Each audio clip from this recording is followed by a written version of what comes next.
From Marcus Smart to Jimmy Butler, who's arriving at the podium.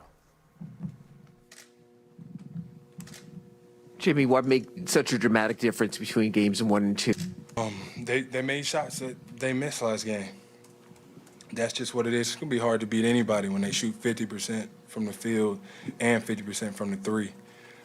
They were the more physical team overall, and they got one on the road. Jimmy, obviously in your playoff career, you've been through wins and losses of all kinds. A game like this, the guys, Gabe and Bam just said, it's one. How do you just move on from it? You toss out the tape, or or do you try to learn as much as you can from it before you move on to game 3? I mean, yeah, you do got to move on. I don't like to move on from this because it has to hurt. They tried to embarrass us. They did embarrass us. So I think we got to realize that, use it as fuel, whatever you want to say, but realize that the game can get out of hand whenever you're playing against a really good team like them that can score the ball and get stops. So overall, we just have to be better. We got a tough job to do to go over there and win. But if they did it, we can do it as well. Jimmy, obviously you're scoring in this series, but you're having to work really hard to get those numbers. As a team, what is not there for you guys right now offensively? I think I got to do a better job of getting everybody else involved, if I'm being brutally honest. I got to find that fine medium, that fine line in between when to be aggressive and when to make sure that I can get guys open. And, I got to basically do Kyle's job and make sure guys are in spots where they can be comfortable and be the most successful. That's on me. I don't think that's on Spo. I don't think that's on Bam. I think it's my job because I got the ball a lot of the times to make sure that everybody's comfortable and getting the shots that they need to have. Do you think you've got to, because we've just been kind of saying that you've been doing both roles for most of the playoffs because Kyle's been out. Do you think you got away from that tonight? Yeah, I think I got a bit selfish on the offensive end. And I got to look to use my teammates. They've been there for me all year long, and I got to get back to that because whenever they're scoring, whenever they're aggressive, we're a much better team. Jimmy, you had mentioned to piggyback on that, you had mentioned after games 3 and 4 in Philly that you wanted to pass more. Are they taking away your playmaking angles the same way Philly was, or is Boston doing something different?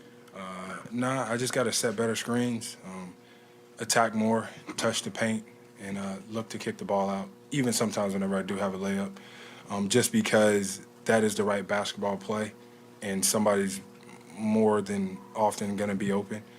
That's on me, and I'll watch the film, and I promise you I will figure it out, but I'll get these guys open. Jimmy, this has always been a confident group since you've been here, but when you do get embarrassed like this in a game, how confident are you that this group, with the injuries that you are dealing with right now, can respond the way you want moving forward? I look at it as it can get too much worse. They whipped our tail on our home floor. I guess if they do it on their home floor, it's supposed to happen, but I don't see us doing that again. The first half has been brutal for us in both of these games. We just gotta come out and play harder from the jump and be ready because they'll be throwing some haymakers in the first half.